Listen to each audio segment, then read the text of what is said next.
Greetings, friends. It's me, Wayman, and I decided to do a video response to the video that has gone viral. I could care less if this gets attached or not. I just wanted to give some comments on the rhyming scheme. I put all this together in a rhyme, but I didn't have the time. Yo, what up?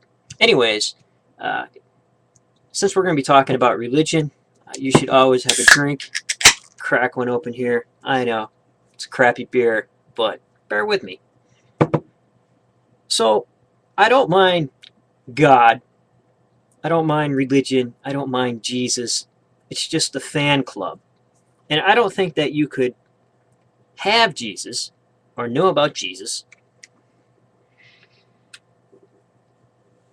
because everything we learn about Jesus is from religion and theology. And that also changes. So, there was a saying that said if you see the Buddha on the road, kill him. Something to that effect. So that means maybe we shouldn't be following people, but virtue itself. Because it wasn't by his own doing that Jesus became a well-known great person. It was by virtue. Matthew 19, there's none good but God. When he was asked, or it was said to him, good master, he said, there's none good but one, and that is God. So even the deities, one-upping that, even the deities are held to the highest form of good and to the highest forms of virtue. Something that we don't do nowadays. We'd rather follow a person. But if the deities themselves, if God himself was not held to some kind of standard of virtue, of justice, then he would be a god of vice and an unjust deity. So there are certain laws that he too is held accountable to. And I think that it was by virtue that Elijah, the story goes, in what we would call the Old Testament Jewish literature, ascended into the heavens. And I believe that it's by virtue that Jesus himself ascended.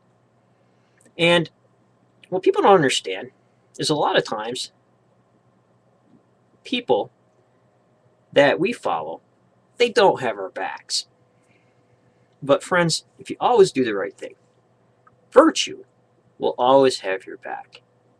And it was Plato who said, it's much better to suffer injustice than to commit injustice. And maybe that's what we're not doing. We're all focused on people, religions, theologies, leaders of those religions, scholars of those theologies, rather than grabbing a hold of the robe of virtue and having that be our highest goal. Anybody can be on the road to achieving the highest forms of good and virtue. I don't need to be religious to do that. I could be an atheist to do that. And since most Christians are probably watching this, and I've said it before, the Good Samaritan could have been an atheist. Even the prodigal son could have been an atheist.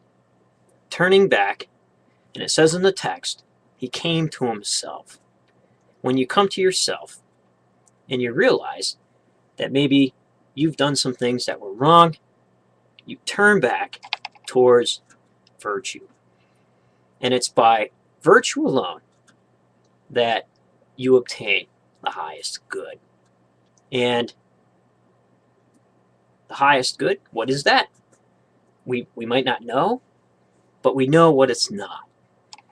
We might not know what it is, but we know what it's not. And in each culture, the laws of virtue set a little bit differently, so we can deal with those differently. And it's up to all of us to add to that, to add to the definition of what the highest form of virtue and justice is. And only then can we break down the barriers that religion puts up, and only then can we break down the following of leaders, scholars, theologians, and maybe people, if they put virtue and the highest good at the top of their list, and achieving small increments each day, will turn back and face the good rather than the negative. So be well, friends, and remember, if everybody's thinking alike, then somebody isn't thinking.